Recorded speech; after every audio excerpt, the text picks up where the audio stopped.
What's up? 0.3 is almost here, and I hope you are as excited as I am. I'm gonna start with a Bloodmage or Deadeye with Arc, Cast on Crit Snap, Orbistorms, and Lightning Conduit for big damage. All have gotten big changes in the patch notes and look super interesting. I'm still doubting between Bloodmage or Deadeye. Both are super strong, so I will talk about both in this video. They got changed a fair bit and are possibly even stronger than before. Okay, let's talk about the skills. The main skill for casting will be Arc. As you can see here now, Arc is now a projectile. This is very relevant because it gives us a couple more modifiers that we can scale off. It also no longer causes any explosions against shocked enemies and is no longer a payoff skill. It now changed one more time and 2 extra times with quality. And it has, very important, 50% more shock magnitude. This will become very relevant later for Lightning Conduit. And it can also consume a lightning infusion and chain an additional time and deal more damage. I'm not really sure what the values are on this, but it could be very potent. Now if you look at this text here, it looks as if it actually deals more damage than what it did before, but this text is actually incorrect. So basically this damage, 49 to 277, that's actually the damage from the explosion of the previous arc. Now it no longer causes this explosion. Actually, the normal damage from Arc was higher than this number, but it was also a payoff skill, so I don't think that will be a major issue. Next up is Orb of Storms. This was already a useful spell, but now it's been buffed even more. The damage has been increased, as well as the radius and the duration. It now also creates a lightning infusion remnant. This is a new mechanic, and as we read earlier, this will increase the damage of Arc. Not really sure how much yet, but it could be very potent. The next spell that I'm going to be using is Snap. It can now be used on any frozen, shocked or ignited enemy, and it causes an explosion of the corresponding damage type. So basically, if we use Arc and we shock a bunch of enemies, then we use Cast on Ailment or Cast on Crit. Probably initially Cast on Ailment first, right? Because we've shocked a bunch of enemies, but later on, if we have high enough crit, we can use Cast on Crit. And if we use that, we cause a chain reaction of explosions. It'll be a bit easier, I think, if we use a Deadeye, because Deadeye can use auto marking of full take mark, and then we don't even have to use this. But I think on a Bloodmage, we can definitely explore this avenue. The next up is Lightning Conduit. This is the big one. This no longer consumes shocks on target, but it now has a 6-second cooldown. So it's kind of a payoff skill. We're going to combine this with Arc and its more magnitude modifier to get, at least 100% shock on an enemy. The damage has also been increased, and now it has 2 additional bolts if a shocked enemy is in the target area instead of 1 to 4. So the damage is a bit more evened out. And the cool thing is, quality now provides 0 to 5% more damage with hits per 5% shock effect on the enemy. So basically, if we can get about 100% shock or more effect on the enemy, then just with Lightning Conduit we can get 500% more damage. This is a big multiplier.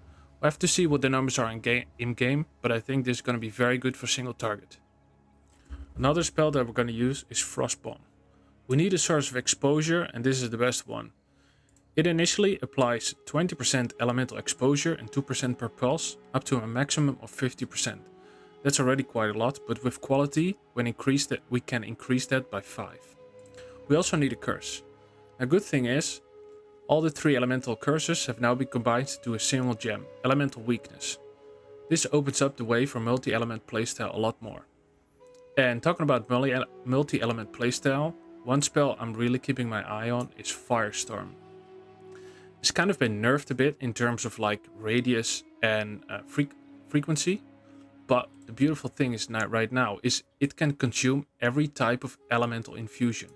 So if I can find a way to create fire, lightning and cold infusions, it might be a very strong payoff skill for area-based damage, right? And I think this is going to be very useful for the new League mechanic Abyss, as well as farming rituals, where we can get the very valuable omens. Okay, and then one noteworthy mention, and that's Archmage. It has now, as channeling spells, gain 4% of damage as extra lightning damage for each 100 maximum mana. This was previously 3%, and it might be an interesting spirit gem to incorporate if we can find a spirit for it. I'll have to see if it's worth it, because it also depends on the amount of mana that we have, but it's definitely a consideration. Alright, let's talk ascendancies. My first choice is Bloodmage. This is overall very strong. We're gonna now get this point for free, so we're gonna get 2 extra points. Very strong. And yeah, what we're gonna do, basically we got a very nice defensive package on this side with Progenesis basically here.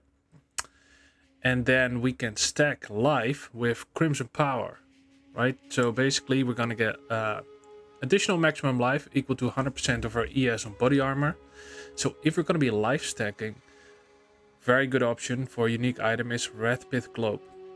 Now, if we use Wrathpith Globe, right, and we're gonna be stacking life, we can also opt for this node, Gore Spike. So increased critical damage per bonus 40 life. Now this is gonna be increased to 50, but still very powerful node. And actually this point is basically, I think, one of the strongest ones, Sunder the Flesh. So our base crit chance for spells is going to be 15%. It's very powerful for our payoff skills like Lightning Conduit or perhaps Firestorm, because Firestorm only has 7% base hit. Also, this node is going to be switched over with Gore Spike. So that makes a lot more sense. First crit chance and then critical damage. Now, if we're going to use Wrathpith Globe, we might have to find a solution for the life cost. So we can also go this way. 10% of spell damage leads as life. If we combine it with Atzir's Acuity, then what we can get is instant leech, and that'll be very powerful. So yeah, not really sure what to go. All of these are powerful nodes, but obviously this is 2 points too much if we're gonna get that one for free. So yeah, we'll have to see, but very powerful option. Alright, Deadeye. Deadeye was already incredibly strong, and you know what? DGG decided, let's buff it even more. Now, remember Arc was a projectile now. So what we got here is endless munitions, skills fire, an additional projectile. So you literally got 2 times more damage on your arc because you just fire an additional projectile. Very strong. And this node, right, projectile proximity specialization, right, you can pick either of these nodes and it's also going to increase your damage. And obviously you're going to pick Tailwind when you're Deadeye, right? Speed is king in this game, and you might want to combine it with this node, Wind Ward, to have less damage take per Tailwind. However, there's also a couple of buffs here. So now they've changed, as you can see here, Deadeye Called Shots notable has now been changed. So it no longer lets you apply an additional mark, but instead it causes your projectiles to chain to marked enemies. Now, that's not really relevant because Arc chains already, but now it grants the new meta skill called Shots, and that repeatedly marks enemies near you. So what you can do is you could put Voltaic Mark in there, and that basically bypasses your mark limit, so you put Voltaic Mark on a lot of different enemies. And when you kill an enemy with Voltaic Mark, it causes a Nova explosion, so I think this is going to be absolutely busted for clearing, right? So Voltaic Mark basically in enemies, you cast Arc and boom, pack dead. And then also the Eagle Eyes notable has been renamed to Bullseye. So you can choose what you want, maybe the damage reduction from Tailwind, but you can also go for Bullseye, which basically allows you to put 10 stacks of critical weakness, so it increases your crit rate in your base crit by 5%. So the same as Bloodmage, you got a very powerful way to scale crit rating. Oh, and yeah, I almost forgot to talk about another crazy change, Deflect. Think like spell suppression for POE1, but then better. It's absolutely busted. It remains to be seen how available this will be on gear and how easy or hard it is to scale to 100% chance. All in all, a very strong case for Deadeye, even though I'm thinking a bit more Bloodmage right now. The thing is with Deadeye, if all else fails, we can easily fall back on a very strong Lightning Arrow and Lightning Rod build. Okay, and last but not least, let's talk about new support gems. So we're gonna get these very powerful Lineage support gems. And for example, if you look at this one, Sion's Temper, the way this works is that it basically stacks up chance to fire 8 additional projectiles in a circle. Imagine you got this on Arc, it will be very powerful. And the way it stacks chance, it basically means that per cast you get about 35% chance to fire 8 additional projectiles in a circle.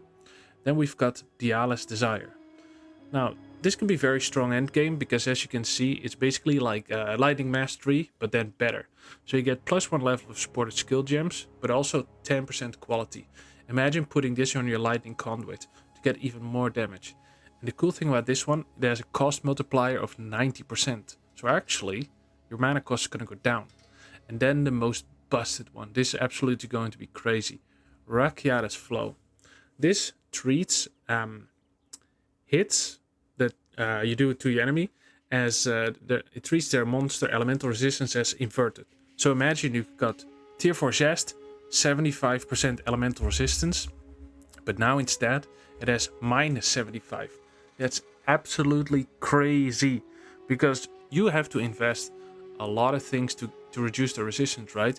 You're gonna have to use a curse, exposure, maybe penetration, and even then it's going to be very difficult to get into the large negative percentages in terms of resistance. And now you're going to get all of that from a support gem. So you're going to save passive points, skills, the lot. This one's going to be absolutely busted, and I predict it's going to be very, very expensive and hard to get. But yeah, anyway, very nice to look out for. And yeah, the damage scaling on this one is off the charts. So yeah, that's it for now. As you can see, it's not a complete League Start guide yet. The new passive tree is not out, and we don't know damage numbers for things like infusions. Let me know in the comments what you think is better for this build, Bloodmage or Deadeye. I'm personally not out yet. I'll try and make a video tomorrow on specifics for League starting this when I've decided which ascendancy I'm going to take. I'm going to focus on the passive tree as well as support gems.